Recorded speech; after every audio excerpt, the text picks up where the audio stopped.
Alright, welcome back to MMA Al Dente. I'm here to talk to you about Blaydes vs. Daukaus. It was a pretty good fucking event, and I will now not only be known as the guy, I'm no longer known as the guy that called Pena Nunes. I will now be known as the guy that called Alexa Grasso's first submission. So, that's my fucking rep now. Now, I don't want to brag because I got a lot of things wrong on this card, but I got a lot of things right, too. Overall, betting-wise, I think if you followed me, you probably did well, but whatever. Anyway, let's start at the top. Blaydes versus Darcus. This one I got right, betting-wise, but this was... I don't want to make this whole fucking show about my bets, but it's important to address them, too, at the same time, so I don't just, only own the victories and not the defeats. It's important to be consistent. Blaydes versus Daukaus.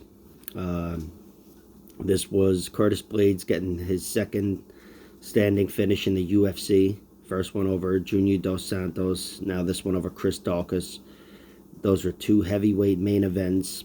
Potentially pivotal fights. Well, Blaydes pivoting above Dos Santos, but this could have been pivotal in Daukaus cracking the top 5. And that's not what happened. Curtis Blaydes didn't shoot for one takedown. Not even once, not one feint, nothing. Just fucking pure striking match. And Curtis Blaydes had him outgunned, I thought, on the feet. I expected more from Chris Daukaus. I expected him to really go for it in round 1. Which he had a few of those flurries I expected, but only like 3 or 4 of them, or 2 or 3 of them. Wasn't anything substantial, and other than that, it was Curtis Blaydes winning at range. I was just waiting for the takedown, and so was Daukaus. He did feint a few uppercuts. He didn't really even cock any, because Blaydes never even got close to a takedown. Like I said, there was no feint or anything. But Curtis Blaydes, all it took was 6 minutes, I think. In the first minute of round 2, his hand caught Chris Daukaus, and Chris Daukaus just doesn't have a chin to hold himself up here at heavyweight. It was something I speculated on going into this. I think Chris Daukaus, the next few times he loses, pretty much every time he loses, will be a decision, knockout. It won't be a decision. I pretty much can say the same for Curtis Blaydes, but I think he's a healthier fighter at this point. Only a few guys have put him away, and he's only been put out once. Daukaus has been, he's been knocked out, knocked around. Anytime he loses, it's his chin giving, aside from one submission or whatever. But on the regional scene.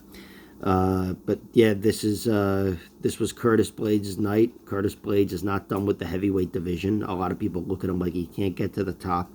He absolutely can. Going into the second Ngannou fight, I expected Ngannou to win, just because I think Ngannou's so fucking awesome. But I said to myself, I wouldn't be surprised if Ngannou wins and Blaydes comes back and we see them fight again at the top, which might happen.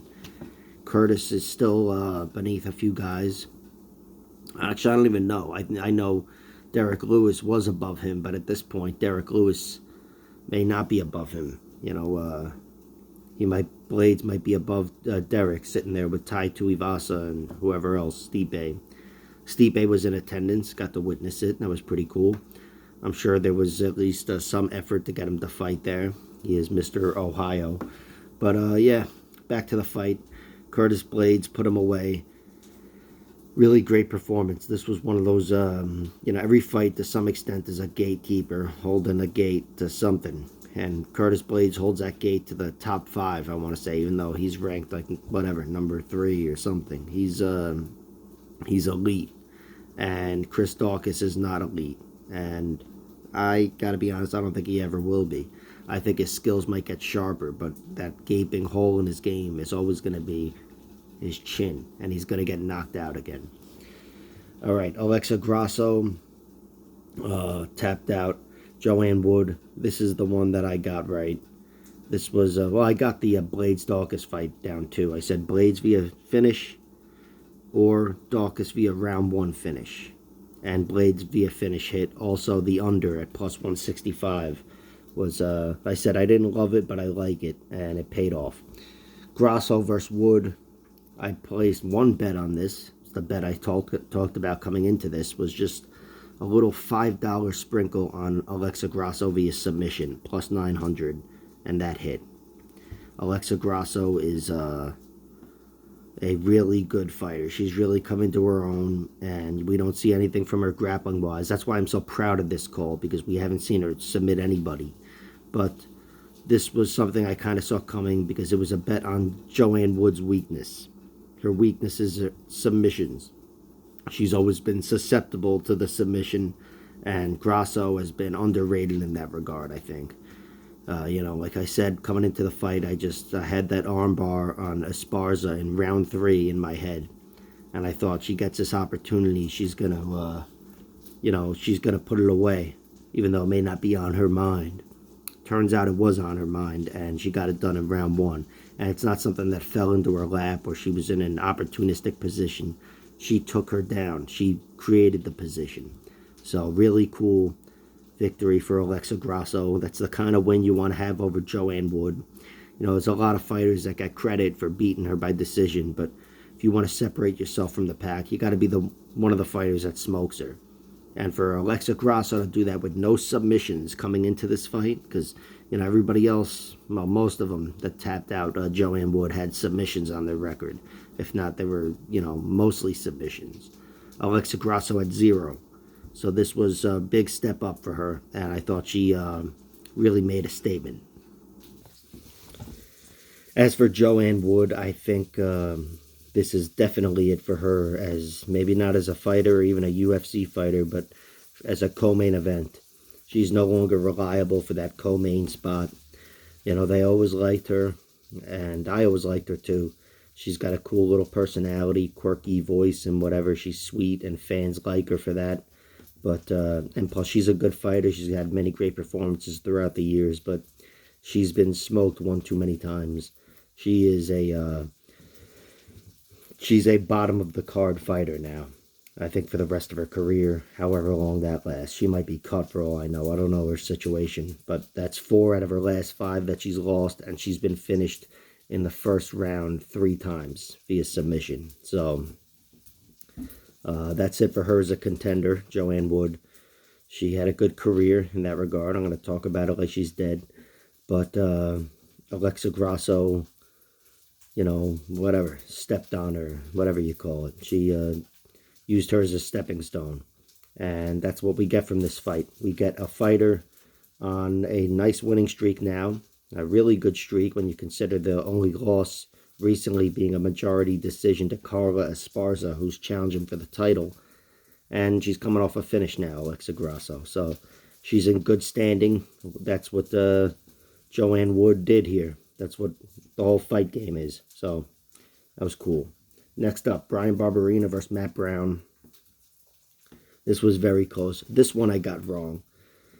I bet on Barbarina to win via round 2 and 3 knockout. And same thing for Matt Brown, 2 and 3 knockout. I had a small little bet parlay with Bryan Barbarina playing at the money line, which I instantly regretted. Because once I heard the crowd going nuts for Matt Brown, which I did consider, beforehand, but still, when you hear it, it's like, oh, fuck. Every jab of his is going to equal like a flying knee of Barbarina's, just crowd-wise. Got my hash browns cooking. I'm sure that's really distracting for this video, especially now that I mentioned it. Right? Yeah. All right. But yeah, that was a war. Bryan Barbarina lost round 1, came back, looked sharper in rounds 2 and 3. They both hurt each other. I think they both staggered away hurt after elbows, and a nice short elbow from Barbarina hurt Matt Brown. Matt Brown's durability really impressed me in this fight, because I did see him hurt a few times, staggering away and whatever. Not staggering like he had been fucking rocked, but he was hurt, no doubt. He had to get away from the action. And Bryan Barbarina, same goes for him. He's had some sustained beatings, prolonged beatings, and third-round finishes going against him. Randy Brown and Vicente Luque, whereas he's always been the grinder who kind of takes over in the second half of the fight or whatever. And I guess to a large extent, that was the story here. He survived Matt Brown, Matt Brown's offense and his onslaught, and he took over the fight on paper at least. Wasn't like Matt Brown had nothing in rounds 2 and 3. In fact, round 3, I believe, was very close. Could have gone either way. And they were throwing down. It was fucking awesome, like the last minute and a half of that fight. So, really cool performance for Matt Brown, and this is hometown, but the decision wasn't meant to be. Brian Barbarina got the decision, which I thought was cool, especially in the hometown. Just showing it's not all, not that it would be home cooked, but that the judges aren't total fucking idiots. Because, not that, look, Brown could have won a unanimous decision, I wouldn't call them idiots. But the fact that Barbarina won in a fight like that with the crowd being that way shows that they're absolutely not fucking idiots. That was a good performance from the judges. Speaking of performances, Kai Kara-France impressed the fuck out of me. I'm really glad I didn't bet on this fight. Not that I would have bet too much or been hurt by it, but man, I didn't want to lose any money after I lost enough pride picking against Kai Kara-France. That guy really impressed me. He fucking, I've seen that scrappiness from him before, but I didn't expect him to have that defensive wrestling against Askar Askarov. It occurred to me he could out-scrap Askarov, but I just saw dominance whenever Askarov got on top, and I felt like almost vindicated immediately right away in that regard when I saw Askarov on top in round 1. I was like, oh, this is exactly the way I called it, but it wasn't. Kai Kara-France is scrappy as all hell. The takedowns were always there, but Askarov didn't, Kai Kara-France made him work every time they hit the mat. Every single time they hit the mat, he made him work. And Askarov never really had control after round 1. He got him down, but he didn't have control. And Kai Kara-France is not an Ohio fighter, but he was like the star of the show after Matt Brown and whoever, Stipe. But he was the star of the show. The crowd really got behind him, not only because they don't like Askarov, who's deaf anyway. I don't think he could hear the crowd, but well, I know deaf people can't. I'm just saying I don't know his exact situation, but I believe he's completely deaf. Anyway, Kai Kara-France is he got a lot of love from the crowd, and that's the kind of shit you want to see on TV. You can always look at numbers, the Instagram and this and that and whatever when you're looking for stars. That shit doesn't lie either, but the crowd doesn't lie. The live performance, and Kai Kara-France looked like a star last night. That was on TV. I don't know if it was. It was on ESPN Plus, and anybody who saw it is going to remember Kai Kara-France. That was as memorable as his win over Cody Garbrandt. Even more memorable in my opinion when you consider the odds.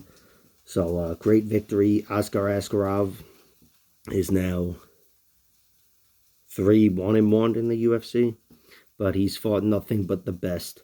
Nothing but the best, and this was not an ass kicking. This was a very close fight, although I thought Kai clearly won. It was still very close, and Askarov is absolutely within the realm of beating Kai Kara-France or anybody really. So he doesn't lose too much stock in this fight, but he loses enough where he's out of the title picture. Kai Kara-France took his spot, and that's fucking awesome. Really cool victory for Kai Kara-France. Next up, Neil Magni versus Max Griffin. This was a really good fight. Neil was hurt early. Max Griffin dropped him with, I think, just a straight right. I don't even know if there was another punch there. And Neil was hurt, but he recovered. And he recovered within that same round, within round 1. And then just outworked Max Griffin with pressure. He outworked him. I don't know if there was much, if any, grappling. It was largely Neil outworking him from range, and also whenever they would get inside on the clinch, Neil would be outworking him. Max Griffin hung in there, and, he's a guy that's usually, he brings it round 3, but this time he was just fighting the king of outworking people in close fights in welterweight, if that's even a fucking title, which it's not. And Neil Magny had too much for him. Neil Magny showed this was one of those gatekeeper fights. Neil Magny is a great gatekeeper to the top 10. At some points, I might have even said top 5, but he's like a gatekeeper to the top 10 or top 15. And Max Griffin is one of those guys who's been knocking on that door a few times throughout the last few years, and you got to get by the guys like Magni. You got to pass that Magni test, and he didn't pass it. It's a rough loss for Max Griffin, especially knowing he had it. He had it in round 1. I'm sure he'll question his own tactics. Should I have gotten up, knocked up, jumped in the guard, whatever. But Neil Magny remains the litmus test for welterweight. He's the gatekeeper. You want to get into the top 10, you got to get by Neil Magny. And he proved that tonight by beating a really capable fighter like Max Griffin. Everybody knows he's capable. We've seen him in the UFC now for 7 years. And, as good as he is, he's just not worthy. And, that came out a little harsh there, but whatever. That's what I mean. Neil Magny is the guy. He's the guy that says no. And he said no to Griffin. And that also gives him some sort of record. He tied GSP for takedowns, I think, or wins. I don't know. Congrats, Neil Magny. Gutierrez took out Borshchev. This was a pleasant surprise, I guess. A pleasant surprise. I wanted to see Gutierrez fight like this. I knew he had it in him, but it was tough to see how his energy would hold up. How he would, because he wants to stand and bang, but using that secondary option of grappling and offensive grappling, he may not be the most comfortable fighter fighting that way, and that could be tough to sustain for 15 minutes. The commentators, I believe Bisping was speculating on that, saying, look, who knows how this is going to look. He's got to be tired and whatever, but he wasn't tired enough, and he was sharp enough wrestling-wise, where sometimes they get harder. You get that first takedown, Askarov, and then it becomes difficult as the fight goes on, and sometimes it just gets easier, because Gutierrez's grappling was higher than the level of Borshchev's grappling. So Gutierrez had better stamina, he remained sharper, and it only got easier for him. That was dominance in the end. And really cool win for Gutierrez. Not that, he wowed anybody, probably didn't make too many new fans, but he kept his UFC career alive. After a rough loss last time out, he needed a win like this. And Slavikaus, he gets another win or two in the UFC. This win will only get better. So, big win for Gutierrez. Slavikaus has some work to do. No doubt about it, because Gutierrez is not the foremost grappler in the division. That's, that guy is more of a striker, even though he's a versatile fighter and an underrated grappler, as I speculated on going into the fight. It's just that's not how you want to lose to a guy like Gutierrez. But that is exactly how you want to win against a guy like Borshchev. So great win for Gutierrez. All right, next up, Sarah Mcmahon versus Carol Hosa. I called it. Plus 400 odds, McMahon to win a decision. Like I said, got to give myself credit here. I called it.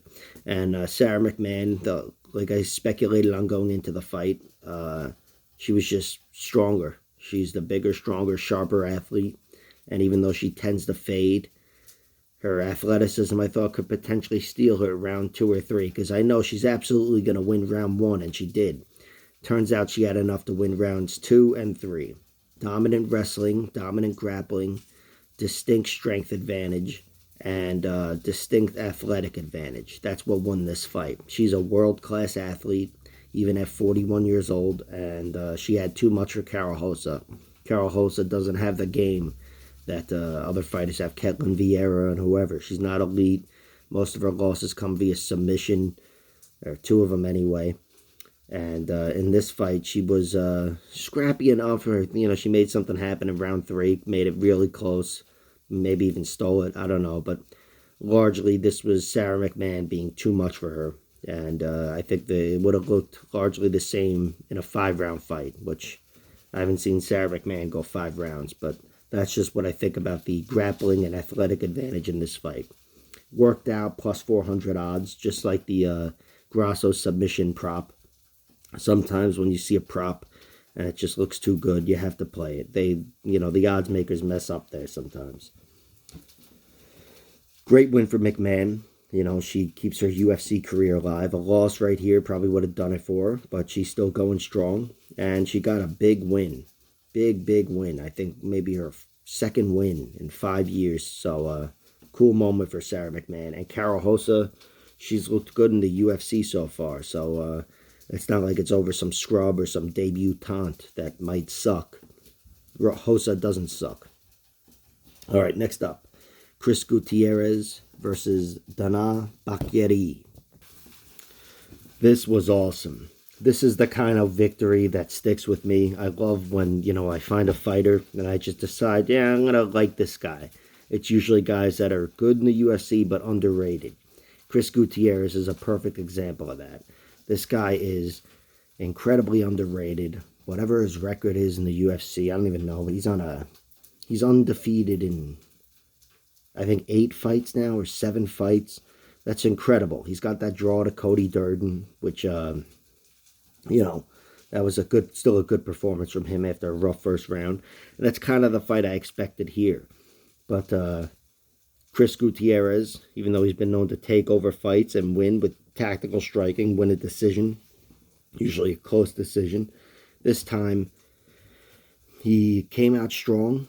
I thought his striking looked good. He kind of established himself as the better striker against Dana Bakieri, and was winning the first round comfortably until the end when he went for a spinning back fist, got taken down, and almost like threw the round away. I thought he should have moved around, start doing something, and just protect himself in one way or another. But he sat there and ate punches for like 14 seconds and gave the round to Bakieri, which I thought, that's a hole that you didn't need to dig necessarily, but whatever. Kind of dug himself into a hole there. And then in round 2, didn't matter. Spinning back fist, knocked him down, and then pounded him out. It was the highlight of Chris Gutierrez's UFC career. He's had some great victories. Nothing too flashy. A nice leg kick TKO victory over Vince Morales. But to get this victory over a surging young prospect like Bakieri, and to put him away, because I expected him to win, but I thought it'd be a decision. Even though I bet on the money line because I couldn't trust that he wouldn't overwhelm Bakieri in the 3rd round with leg kicks, I didn't see a 2nd round back fist coming, spinning back fist. And really, I love when a fighter that's like underrated and underappreciated gets a moment like this. And Chris Gutierrez, I don't know where he goes from here. Top 10, even, whatever. Not necessarily his ranking, but his next opponent. But it's going to be something. This guy can't be denied anymore, Sometimes you can look at a fighter that wins against lower-level UFC competition, and it's underwhelming. I don't know. But it's like he's winning. Don't question his victories. If he's 29, 28, someone who's no longer in the UFC, he got the victory done, we see that with a lot of great fighters. They have a lot of tough fights along the way. It's not like they're just going to be challenged in the UFC title fight. And Chris Gutierrez had what it takes to beat everybody in the UFC so far. And this was a big one for him because he was an underdog. And he got the knockout. And it was a spectacular knockout, which got him a bonus. Really cool, Vic. Oh, yeah. Bonuses go to Gutierrez, Blaydes and Darcus, and fucking someone else. Who the fuck else got it? I don't know. Why'd I bring it up? I don't know. All right. Hizriev. That's how you pronounce it. Hizriev versus Tiuliulin. I was calling him Tiuliunin, but it's Tiuliulin. You see? All right. I did nothing with this betting-wise. Oh, I did bet on Chris Gutierrez to win money line. That was one of my bets coming in. That paid off for me. As for Hizriev, looked like he, a great performance from him. Wasn't a shutout by any means, but that only makes the performance look better, in my opinion. He was given hell from Tiuliunen, who was throwing really hard. He's a much bigger man. Well, I don't know about much bigger. They weigh the same, but he's got 4 inches on Hizriev, and he definitely had the reach advantage. And Hizriev didn't look the most comfortable. He looked comfortable. He just looked a little like, a little flustered, I guess. He had to regroup at some point in the middle of the first round. But there was a point at which he decided to throw down, like Max Holloway and Ricardo Lamas, Don Fry and Takayama, just throw down. And Tiuliunen obliged, and they had an excellent moment against the cage, throwing bombs at each other. I thought that was a little deadly, but it also showed Hizriev is really good in that situation. I mean, he looked like a really good brawler, and his chin looked like a good brawler's chin, too. So for a guy that I don't consider to be a brawler, it's good to know he's got that in his back pocket. Like I said, I've seen this guy throw hard in round 3, so I don't doubt his cardio and his, grittiness, but tactically that may cost him down the line if he starts fighting tougher fighters, which he will. But great victory for Tiuliunen. Just, what did he do? He just, took him down out of nowhere and choked him out. In the middle of the second round, or the beginning part of the second round. Tiuliunen took this fight on short notice, so I think everybody, I'm sure, even he expected himself to fade a little late, but this wasn't really fading. Hizriev took the fight from him. Sure, he was tired compared to how he was in round 1, Tiuliunen, but this was Hizriev winning with technique. He ripped him to the mat and submitted him, and it looked like something maybe he wished he had done in round 1. But like I said, as a fan, I'm glad I got to see that round 1, see what he brought to the table in different situations. Good win for the prospect.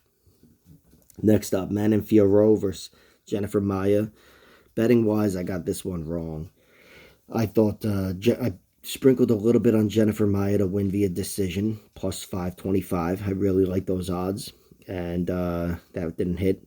And I also like the under in this fight. Just thinking if Fiorot or Fior is in control, if Manon Fior is in control of this fight, generally speaking, she puts opponents away, and she's going to have every advantage she has over Maia, that she had over those opponents over Maia, and she did, and she worked the Chookagian work. But even though she's a more deadly striker than Chookagian, whatever, she was reduced to point fighting because Jennifer Maia brought a lot of different threats. Jennifer Maia ripped her to the mat, although a lot of the wrestling, or I guess judo, but really the takedown control came from Fior. Manon Fior is really good in those situations, and look, they may not be something she's looking to implement in every fight. A nice judo throw to get top position. She may not want top position, probably doesn't in most fights, but they're absolutely good to protect her from being on the bottom. She's a really strong fighter with great leverage and great technique, and if you can't take her down with a double leg from the outside, you're going to have to get in on her in the clinch, and she's going to have the leverage advantage. So it's really cool to see that she's got that in her game against a really tough fighter like Jennifer Maia, who's tough for anybody. But still, this was Fior's fight. She was leading just pretty much every step of the way. Jennifer Maia did bring it. She almost stole a round. I felt like Fior won every round, but some of them were close. Jennifer Maia wasn't going away. She was tenacious, got takedowns, landed beautiful striking, beautiful head kick off a separation, which was amazing for, the much shorter fighter. And it landed flush on Fior, too. So great performance from both fighters. I think Jennifer Maia didn't really lose a lot of stock here, just like her performance against Valentina Shevchenko. She lost to a clearly better fighter, but she didn't go away. And Chookagian, too, both times. She just loses to blondes, I think. Valentina, Chookagian, and Fior. Fucking blondes. Got too much for Jennifer Maia. All right, Nikolao. Mateus Nikolao versus David Dvorak. I bet on Dvorak. I lost this one. I straight up bet on Dvorak. I bet on him money line just because I'm not totally sold on Nikolao's chin, which I don't think anybody should be. But Nikolao is a great fighter. He really is. He impressed me here. He looked like the better striker. He did floor Dvorak in, I think, round 2. Or maybe it was even round 1, but he floored him. Oh, it was round 2. And stole the round. Actually, it might not have been round 2. It might have been round 1. I don't know. I watched this shit last night and I already forgot it. This is what happens. But Nikolao really impressed me. David Dvorak, I favored coming in, thinking he would have the striking advantage and a little bit of the wrestling advantage. But Nikolao has shown on the feet, he's, I think, good enough to compete with anybody at flyweight. Anybody. He's really goddamn good on the feet. Throws great counters. He's a hard striker. And physically, he just presents a lot of challenges. I always feel like he's shorter than I expect him to be. But he's a taller fighter, whatever he is. And it worked for him against David Dvorak. Dvorak hung in there tough. There were a few times where he was clearly hurt, including the time he was dropped. But he hung tough and just lost a narrow decision. I think it was pretty narrow. I don't even remember. But Dvorak was busted up, and Mateus Nikolao, although he was in a close fight, he didn't look hurt at all. So, not that you base anything on damage, but still, I think generally speaking, the right guy won. And it was the guy I fucking didn't bet on. All right, speaking of guys I didn't bet on, Luis Saldana took out Bruno Souza via razor close split decision. This one I thought they got wrong.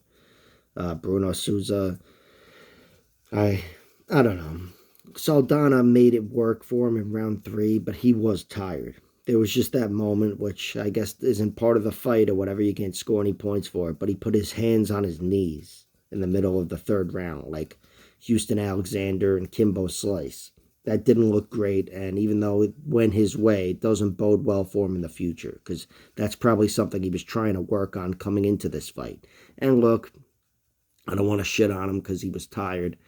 Doesn't matter how tired you are. It matters what you do. And he was tired, but he did throw. He threw a lot of shit. I actually thought he mismanaged his energy completely in this fight. He was throwing spinning shit left and right and jumping shit and flying shit and whatever instead of jabs and low kicks. Those kicks were working really well for him against Souza. Souza was pretty much all hands, it seemed like. And he was throwing them. He had, I think, more numbers than Saldana. He threw more. And he was effective by and large. But that 3rd round, I think, is what it came down to. And although Souza was the fresher fighter, I want to say for sure, Saldana really pushed himself. He pushed harder and created a nice little moment for him here and there with some good aggression. And like I said, he went for flashy shit. I don't think a lot of it landed, but he was working at the very least. So my bet on that one was Bruno Souza to win. I liked it really via decision, and mostly because I thought he would win round 3. I got that one wrong, and he lost the fucking fight. I lost the bet, and that would be that. But yeah, overall, it was a really good fucking event. I enjoyed every fight. Chris Gutierrez gets his highlight moment there. Fior taking out Jennifer Maia. I don't know where Manny Fior goes next, but I wouldn't be surprised if it's a pay-per-view main card. She's a bona fide top contender. Kai Kara France, speaking of which, we got a new title challenger out of this one. Alexa Grasso, maybe a new title challenger. Curtis Blaydes, maybe a new title challenger. They're probably both one fight away, but they're also one injury away or one COVID diagnosis away from a title fight. That's what I love about these fight night events. You see relevance everywhere. When you're a UFC fan altogether, a diehard UFC fan, and you watch everything, it takes you 2 fights to learn every fighter. That's just how it goes if you follow everything. So really cool, some underrated performances like Jacasey, Mcmahon, Sarah Mcmahon in particular. I think a lot of people dismissed her. She's 41. She's lost a lot by fading. but she's still a very good fighter, and she's still a problem for a lot of fighters that just don't meet a certain threshold athletically. And Carol Hosa is not going anywhere in the UFC, so that was a big win for her. Brian Barbarina and Brown gave us an all-time classic. It was a fucking war and a half. And Curtis Blaydes kicked some ass. So did Neil Magni and Alexa Grasso. And what am I doing this for? I just recapped the whole fucking event. Now I'm recapping it again. All right. Thanks for tuning in.